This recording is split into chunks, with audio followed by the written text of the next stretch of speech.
जय हिंद, वंदे मातरम। दोस्तों, आज के इस क्लास में संपूर्ण बिहार जी के कवर करने वाले हैं। अगर आप लोग बिहार राज्य से किसी भी एग्जाम की तैयारी कर रहे हो तो सारे एग्जाम के लिए यह क्लास मोस्ट इंपॉर्टेंट साबित होने वाला है। तो आप लोग इस क्लास को लास्ट तक जरूर देखिएगा और अपने दोस्तों को भी शेयर कर दीजिएगा।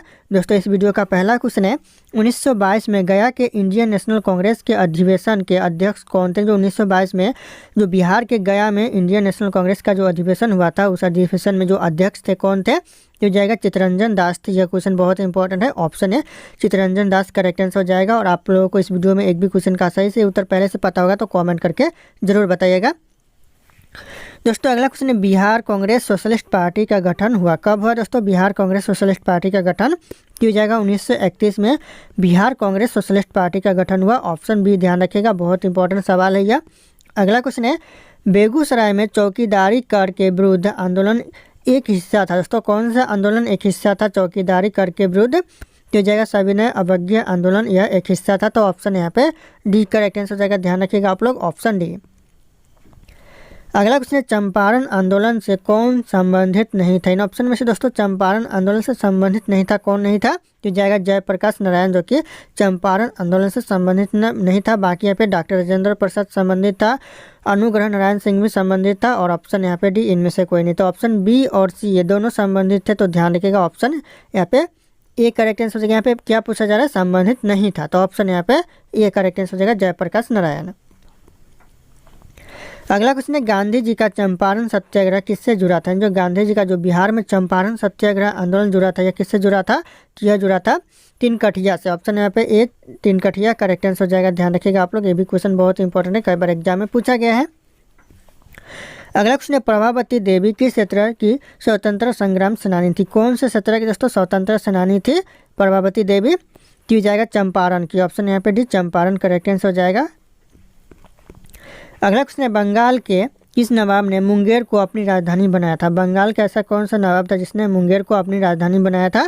तो जाएगा मीर कासिम ने बंगाल को अपनी राजधानी बनाया था। तो ऑप्शन यहाँ पे बी करेक्ट आंसर हो जाएगा, मीर कासिम। अगला क्वेश्चन है, गोल घर का निर्माण किस गवर्नर जनरल के समय हुआ था? जो गोल घर का जो निर्माण हुआ था बिहार में, कौन से गवर्नर जनरल के समय हुआ था? तो जाएगा लॉर्ड कॉर्नवालिस के समय हुआ था। ऑप्शन यहाँ पे सी लॉर्ड कॉर्नवालिस करेक्ट आंसर हो जाएगा। ध्यान रखिएगा आप लोग। अगला क्वेश्चन है, पटना के 1857 के स्वतंत्रता संग्राम के नेता कौन थे? 1857 के जो संग्राम हुआ था उस समय पटना के नेता थे कौन थे? तो हो जाएगा पीर अली खान थे। ऑप्शन यहाँ पे ए पीर अली खान करेक्ट आंसर हो जाएगा। ध्यान रखना आप लोग। अगला क्वेश्चन है, 1830 के दशक में पटना नगर केंद्र था, किसका केंद्र था दोस्तों? पटना नगर की हो जाएगा बहावी आंदोलन का यह केंद्र था। तो ऑप्शन यहाँ पे ए बहावी आंदोलन करेक्ट आंसर हो जाएगा। अगला क्वेश्चन, अकबर ने बंगाल तथा बिहार को मुगल साम्राज्य में मिला लिया। दोस्तों, कब मिला दोस्तों?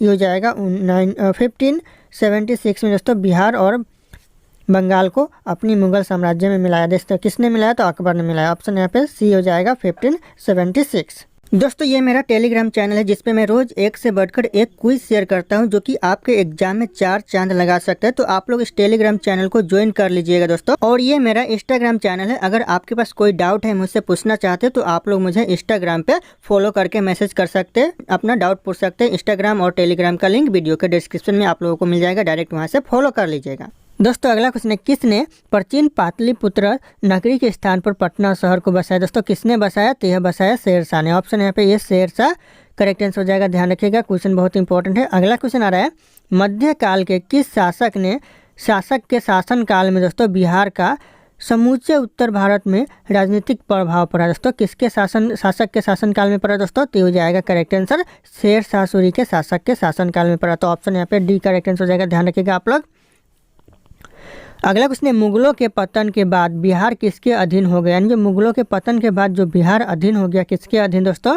तो हो जाएगा करेक्ट आंसर बंगाल के नवाबों के अधीन हो गया। तो ऑप्शन यहाँ पे सी बंगाल के नवाबों करेक्ट आंसर हो जाएगा। अगला क्वेश्चन है, विश्व का पहला गणतंत्र वैशाली में किसके द्वारा स्थापित किया गया? जो विश्व का जो पहला गणतंत्र स्थापित किया गया वैशाली में, यह किसके द्वारा किया गया? तो यह किया गया लिच्छवी के द्वारा। ऑप्शन यहाँ पे बी लिच्छवी करेक्ट आंसर हो जाएगा। पहला गणतंत्र स्थापित किया गया वैशाली में। अगला क्वेश्चन है, बिंबिसार ने किस राज्य से वैवाहिक संबंध स्थापित नहीं किया? कौन से राज्य से दोस्तों? तो हो जाएगा विदेश से नहीं किया। ऑप्शन यहाँ पे बी विदेश करेक्ट आंसर हो जाएगा दोस्तों। ध्यान रखना आप लोग। अगला क्वेश्चन है, किस राजा ने वैवाहिक नीति अपनाकर अपने राज्य की स्थिति मजबूत की? दोस्तों कौन से राजा ने? तो हो जाएगा यहाँ पे बिंबिसार ने। ऑप्शन यहाँ पे बी बिंबिसार करेक्ट आंसर हो जाएगा। अगला क्वेश्चन है, अजात शत्रु ने अवंती के हमले से बचने के लिए किलाबंदी की थी, उसने वह किला कहाँ बनवाया था? दोस्तों उसने वह किला कहाँ पर बनवाया था? तो यह बनवाया था राजगिरी में। ऑप्शन यहाँ पे भी राजगिरी करेक्ट आंसर हो जाएगा दोस्तों। अगला क्वेश्चन है, मगध की प्रारंभिक प्रथम राजधानी कौन सी थी? जो मगध की जो प्रारंभिक प्रथम राजधानी थी यह गिरिव्रज थी। ऑप्शन यहाँ पे सी गिरिव्रज करेक्ट आंसर हो जाएगा, ऑप्शन सी। अगला क्वेश्चन है, किस शासक द्वारा सर्वप्रथम पाटलिपुत्र का राजधानी के रूप में चयन किया गया? पाटलिपुत्र को दोस्तों राजधानी के रूप में चयन किया गया किस शासक के द्वारा? तो हो जाएगा करेक्ट आंसर उदयन द्वारा किया गया। ऑप्शन यहाँ पे सी उदयन करेक्ट आंसर हो जाएगा, ध्यान रखिएगा आप लोग। अगला क्वेश्चन है, उदयन के बाद मगध साम्राज्य पर किस राजवंश का शासक स्थापित हुआ? दोस्तों किस राजवंश का शासक स्थापित हुआ? तो हो जाएगा शिशुनाग वंश का स्थापित हुआ शासक। तो ऑप्शन यहाँ पे डी शिशुनाग वंश करेक्ट आंसर हो जाएगा। अगला क्वेश्चन है, मेगास्थनीज की पुस्तक का नाम क्या है? मेगास्थनीज के पुस्तक का नाम हो जाएगा इंडिका। ऑप्शन यहाँ पे बी इंडिका करेक्ट आंसर हो जाएगा। अगला क्वेश्चन है, पाटलिपुत्र को इनमें से किस शासक ने सर्वप्रथम अपनी राजधानी बनाई थी? किस शासक ने दोस्तों? तो हो जाएगा चंद्रगुप्त मौर्य ने सबसे पहले अपनी राजधानी बनाई थी। ऑप्शन सी करेक्ट आंसर हो जाएगा। अगला क्वेश्चन है, नेहरू ट्रॉफी किस खेल से संबंधित है? नेहरू ट्रॉफी दोस्तों फुटबॉल खेल से संबंधित है। Option B football correct answer हो जाएगा, नेहरू ट्रॉफी। अगला क्वेश्चन है, 5वीं पीढ़ी के कंप्यूटरों में क्या उपलब्ध नहीं है? तो हो जाएगा करेक्ट आंसर निर्बाध ट्यूब उपलब्ध नहीं है। ऑप्शन यहाँ पे डी निर्बाध ट्यूब करेक्ट आंसर हो जाएगा, 5वीं पीढ़ी के कंप्यूटर में उपलब्ध नहीं है। अगला क्वेश्चन है, मोनालिसा का सुप्रसिद्ध चित्र किसने बनाया था? सुप्रसिद्ध चित्र दोस्तों मोनालिसा का किसने बनाया था? तो हो जाएगा लियोनार्डो दा विंसी ने बनाया था। ऑप्शन यहाँ पे भी Leonardo da Vinci correct answer हो जाएगा। अगला क्वेश्चन आ रहा है, वह प्रथम महिला कौन थी जिसने 7 प्रमुख सागर तैरकर पार किए थे? प्रमुख सागर दोस्तों 7 तैरकर पार किए थे। कौन दोस्तों? तो हो जाएगा बुला चौधरी। ऑप्शन यहाँ पे भी बुला चौधरी करेक्ट आंसर हो जाएगा, जिसने 7 प्रमुख सागर को तैरकर पार किया था। अगला क्वेश्चन है, गुरु गोविंद सिंह द्वारा खालसा पंथ की स्थापना किस वर्ष की गई थी? कौन से वर्ष दोस्तों? तो हो जाएगा 1699 में गुरु गोविंद सिंह के द्वारा खालसा पंथ की स्थापना की गई थी। अगला क्वेश्चन है, पश्चिम बंगाल में रानीगंज का संबंध है किससे? दोस्तों पश्चिम बंगाल में रानीगंज का संबंध, तो ये करेक्ट आंसर हो जाएगा कोयला क्षेत्रों से। ऑप्शन यहाँ पे एक कोयला क्षेत्रों करेक्ट आंसर हो जाएगा। अगला क्वेश्चन है, किस राज्य की सीमा चीन से जुड़ी हुई है? दोस्तों ऐसा कौन सा राज्य है जिसकी सीमा चीन से जुड़ा हुआ है? तो हो जाएगा अरुणाचल प्रदेश की सीमा चीन देश से जुड़ी हुई है। तो ऑप्शन यहाँ पे डी करेक्ट आंसर हो जाएगा। अगला क्वेश्चन है, कितने वर्षों के पश्चात राष्ट्रीय जनगणना होती है? कितने वर्ष के बाद दोस्तों राष्ट्रीय जनगणना होती है? तो हो जाएगा 10 वर्ष के बाद। ऑप्शन यहाँ पे ए 10 वर्ष करेक्ट आंसर हो जाएगा, ध्यान रखिएगा। और अगर आप लोग हमारे चैनल पर नए होंगे तो चैनल को सब्सक्राइब करके बेल आइकन को प्रेस कर लीजिएगा, ताकि इस तरह के वीडियो आप लोगों को सबसे पहले मिलते रहे। और इस वीडियो को लाइक करना ना भूलिएगा दोस्तों। अगला क्वेश्चन है, काजीरंगा राष्ट्रीय पार्क है दोस्तों कहाँ पर है? यह कौन से राज्य में काजीरंगा राष्ट्रीय पार्क? यह असम में। ऑप्शन यहाँ पे सी असम राज्य करेक्ट आंसर हो जाएगा। अगला क्वेश्चन है, गायत्री मंत्र किस पुस्तक से लिया गया है? जो गायत्री मंत्र लिया गया है कौन से पुस्तक से? तो यह लिया गया है ऋग्वेद से। ऑप्शन यहाँ पे ए ऋग्वेद करेक्ट आंसर हो जाएगा गायत्री मंत्र। अगला क्वेश्चन आ रहा है, हिंदी किस लिपि में लिखी जाती है? जो हिंदी है वह कौन सी लिपि में लिखी जाती है? तो यह देवनागरी लिपि में लिखी जाती है। Option C Devanagari correct answer हो जाएगा। अगला क्वेश्चन आ रहा है, भारतीय खनन विद्यालय कहाँ स्थित है? भारतीय खनन विद्यालय ये कहाँ पर है? तो यह धनबाद में। ऑप्शन यहाँ पे भी धनबाद करेक्ट आंसर हो जाएगा, भारतीय खनन विद्यालय। अगला क्वेश्चन है, फोर्ट विलियम कॉलेज कहाँ स्थित है? जो फोर्ट विलियम कॉलेज है यह कहाँ पर है? तो यह करेक्ट आंसर हो जाएगा कोलकाता में है फोर्ट विलियम कॉलेज। तो ऑप्शन यहाँ पे डी करेक्ट आंसर हो जाएगा कोलकाता। अगला क्वेश्चन, सबसे अधिक डाकघर किस देश में? सबसे ज़्यादा जो डाकघर है कौन से देश में है? तो यह भारत देश में सबसे ज़्यादा डाकघर है। ऑप्शन है भारत करेक्ट आंसर हो जाएगा।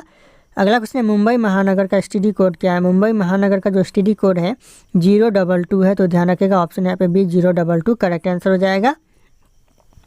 अगला क्वेश्चन है, बिहार के उस क्रांतिकारी का नाम बताइए जिसने सितंबर में हिंदुस्तान सोशलिस्ट रिपब्लिक आर्मी की बैठक में भाग लिया था। दोस्तों किसने भाग लिया था? तो हो जाएगा फणींद्रनाथ घोष ने लिया था भाग। तो ऑप्शन यहाँ पे ए फणींद्रनाथ करेक्ट आंसर हो जाएगा, इसने भाग लिया था। अगला क्वेश्चन आ रहा है, मौर्य काल में शिक्षा का सर्वाधिक प्रसिद्ध केंद्र था कौन सा था? दोस्तों सर्वाधिक शिक्षा का जो प्रसिद्ध केंद्र, तो इस क्वेश्चन का जो सही उत्तर होगा आप लोगों को कमेंट करके बताना है। ऑप्शन यहाँ पे सारे शो कर रहे हैं। फिर मिलते हैं अगले क्लास में।